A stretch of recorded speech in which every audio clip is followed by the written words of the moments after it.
নমস্কার, আপনারা দেখছেন কলকাতা টিভি। আমি আশিস চট্টোপাধ্যায় আবার আপনাদের কাছে এসেছি ছাত্র আন্দোলনের ব্যাপারে গুরুত্বপূর্ণ খবর নিয়ে। একটু আগে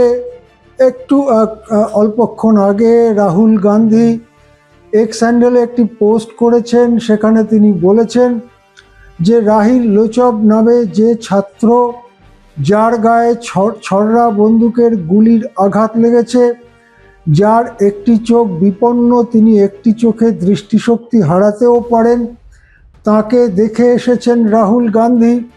এবং তিনি একটি চিঠি প্রকাশ করেছেন এক্স হ্যান্ডেলে, যে চিঠি অমিত শাহকে লেখা।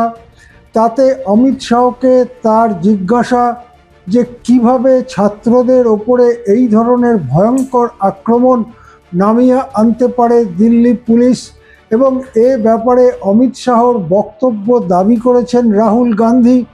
1.5 পাতার সেই চিঠিতে রাহুল গান্ধী বলেছেন যে ছাত্ররা শান্তিপূর্ণ ছিল, কিন্তু তাদের ওপরে তীব্র আক্রমণ নামিয়ে এনেছে দিল্লি পুলিশ।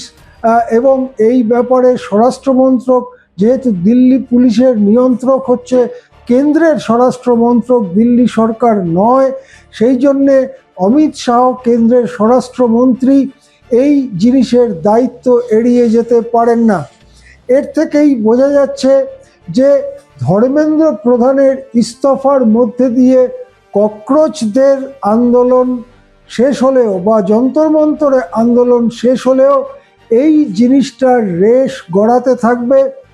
আগামীকাল সোমবার সংসদের অধিবেশন বসছে এবং সকালবেলা, সোমবার সকালে 10টার সময় ইন্ডিয়াভুক্ত বিরোধী দলগুলো তাদের মধ্যে কিভাবে কোঅর্ডিনেশন হবে তাই নিয়ে আলোচনা করবেন।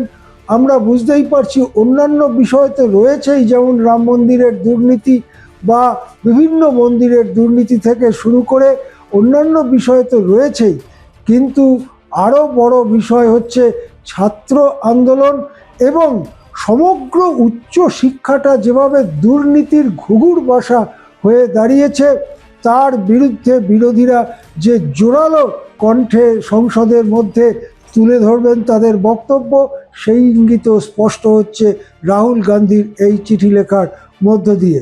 নমস্কার, আজ এ পর্যন্তই। দেখতে থাকুন কলকাতা টিভি।